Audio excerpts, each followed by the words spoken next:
Imagine this. You build a Flutter app, you add some data, and the moment you close the app, everything is gone. Frustrating, right? Don't worry. In this video, I'll show you how to fix that using Hive, a super fast and lightweight local database for Flutter. So let's get started. First, let me explain what I've done so far.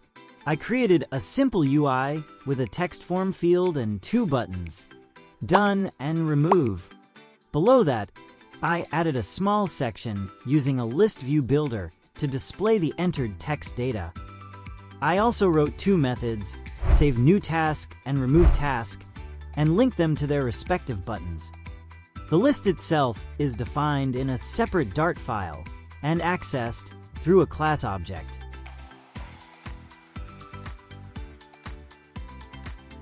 Let's quickly go over what I've built up to this point. You can type in some text, hit the Done button, and it instantly gets added to the list and displayed below.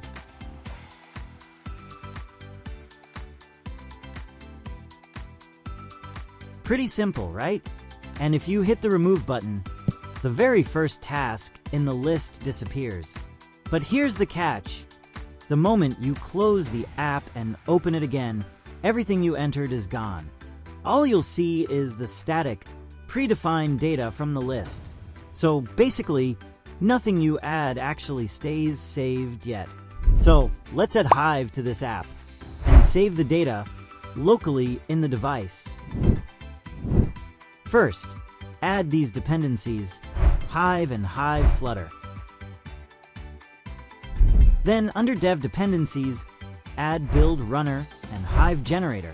Sometimes you might run into a version conflict between Hive Generator and Build Runner. If that happens, just make sure to match the versions exactly as shown in this video. Alright, time to set up the Hive. First, make the main method async, then initialize the Hive with a wait.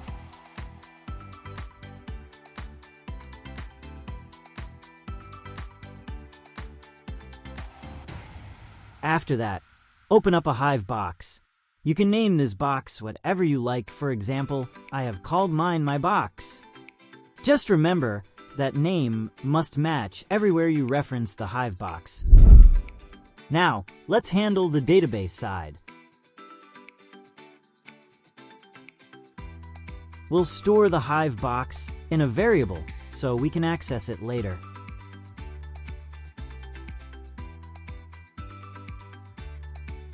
Also, let's clear out the list and start fresh with an empty one. And then, let's create our methods. The first one is create initial data, where we assign some predefined items to the list.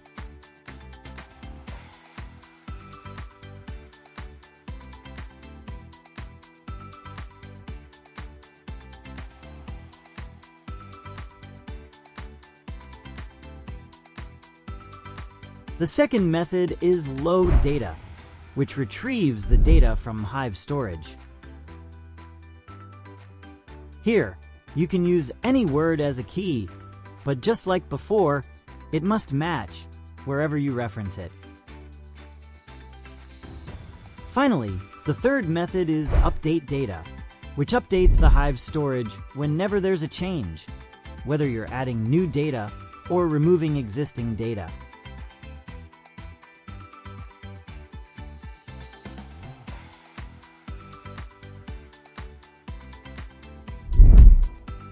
Alright, let's jump over to the home page. Here also, we'll start by creating a variable for our Hive box.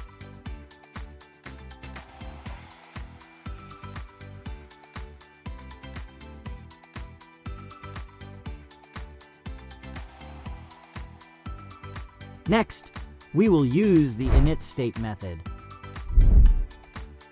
Inside it, we will add a condition.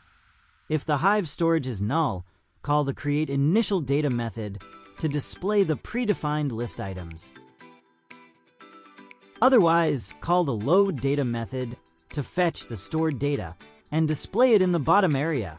And here's something important. Every time we add or remove a task, we also want Hive to stay up to date. To make that happen, we'll call update data inside both the save new task and remove task methods, right after each action. And with that, Hive is all set up and ready to go. Now, let's run the app and see if our data is actually being saved locally. It might take a moment, so wait a little.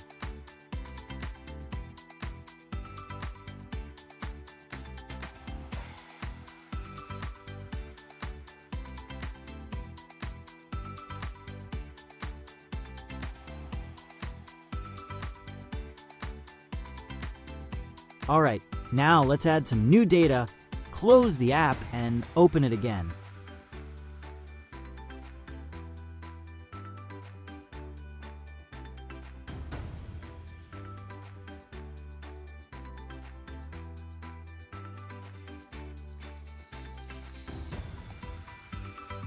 Yes, it's still there.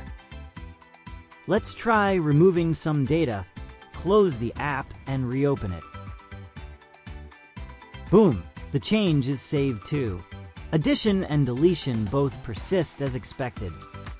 We've successfully integrated Hive into our app.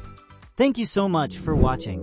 If this helped, hit that subscribe button, and I'll see you in the next video.